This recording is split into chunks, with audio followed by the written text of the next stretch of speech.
نہ کوئی امام اعظم ہے. یہ قائد بھی ہے, امام بھی ہے, رہنما بھی ہے, لیڈر بھی ہے, نبی بھی ہے, مرشد بھی ہے. جس کو یہ مرشد مل جائے اسے کوئی اور پیر پکڑنے کی ضرورت نہیں رہتی. چوتھا سبق معراج ہمیں کیا دیتی ہے؟ یہ ایک واقعہ ہمیں کیا بتاتا ہے کہ محمد رسول اللہ عالم الغیب نہیں ہے. عالم الغیب ہوتے تب جبرائیل نے کہا تھا اللہ کے نبی یہ بابا آدم ہے ان کو سلام کرو, تو نبی کو کہنا چاہیے تھا کہ جبرائیل لگتا ہے تو بھی بابی ہے, تو مجھے بتا رہا ہے یہ آدم ہے, میں تو عالم الغیب ہوں. ما کان وما یکون, جو ہو گیا جو ہونے والا ہے, یہ ساری باتیں ہمارے سامنے واضح ہیں. انڈیا کے ایک بزرگ نے قانون شریعت کتاب لکھی, ہمارے پاس موجود ہے. اس میں کہتے ہیں پوری کائنات نبی کے سامنے ایسے ہے جیسے یہ ہاتھ اور پیالہ ہو, ایک ایک چیز کو دیکھ رہے, ہمارے عملوں کو جانتے ہیں. تو پھر جب جبرائیل نے کہا یہ آپ کے بابا ہیں, تو نبی نے کیوں نہیں ٹوکا, مجھے کیوں بتاتا ہے, مجھے تو پہلے سے پتا ہے یہ آدم ہے. پھر جب اللہ نے 50 نمازیں فرض کی, اللہ کے لیے غور کیجئے,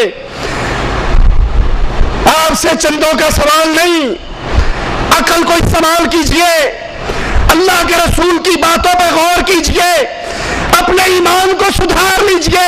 ہماری نظریں آپ کی جیب پر نہیں ہے, آپ کے جسم اور جان پہ ہے. اللہ کے لیے اپنے عقیدے کو سیدھا کر لے, جس کا عقیدہ سیدھا ہو جاتا ہے اس کی جنت کی راہ سیدھی ہو جاتی ہے.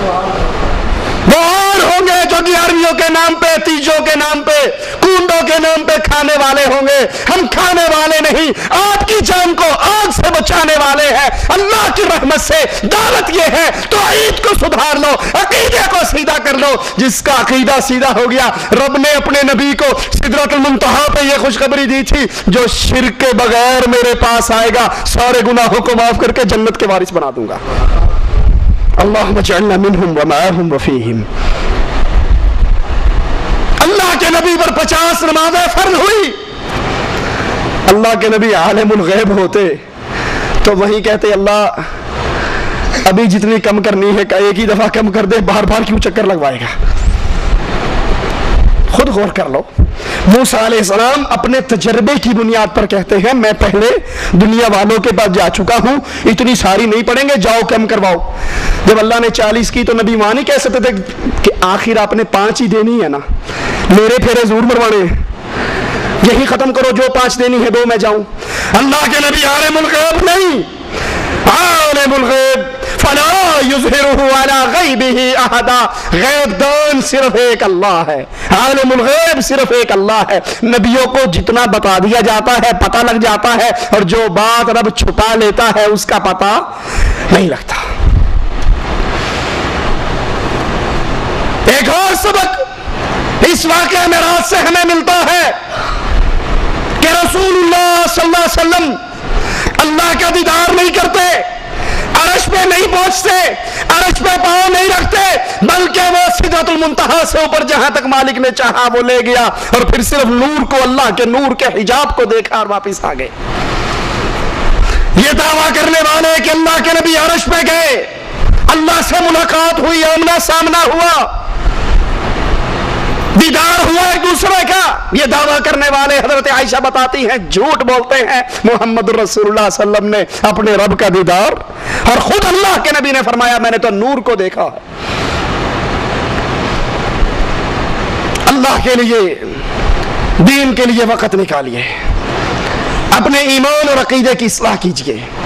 ہر وہ عمل جو دین کے نام پہ اسلام میں داخل ہو رہا ہے اس کو کاٹ ڈالیے.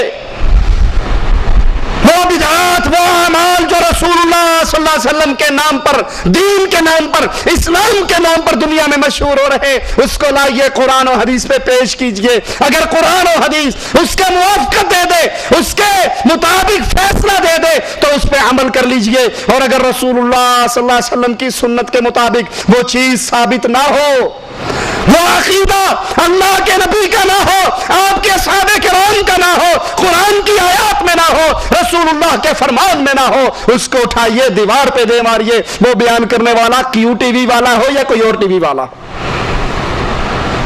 یہ دین کے نام پر بے دینی پھیلانے والے چینل، واللہ اللہ سے ڈر کے کہتا ہوں انڈیا کی انگلش فلموں کے چینل اتنے خطرناک نہیں ہے اس امت اسلام کے لیے جتنے خطرناک یہ کیو ٹی وی کی شکل کے اندر شرک پھیلانے والے چینل ہے۔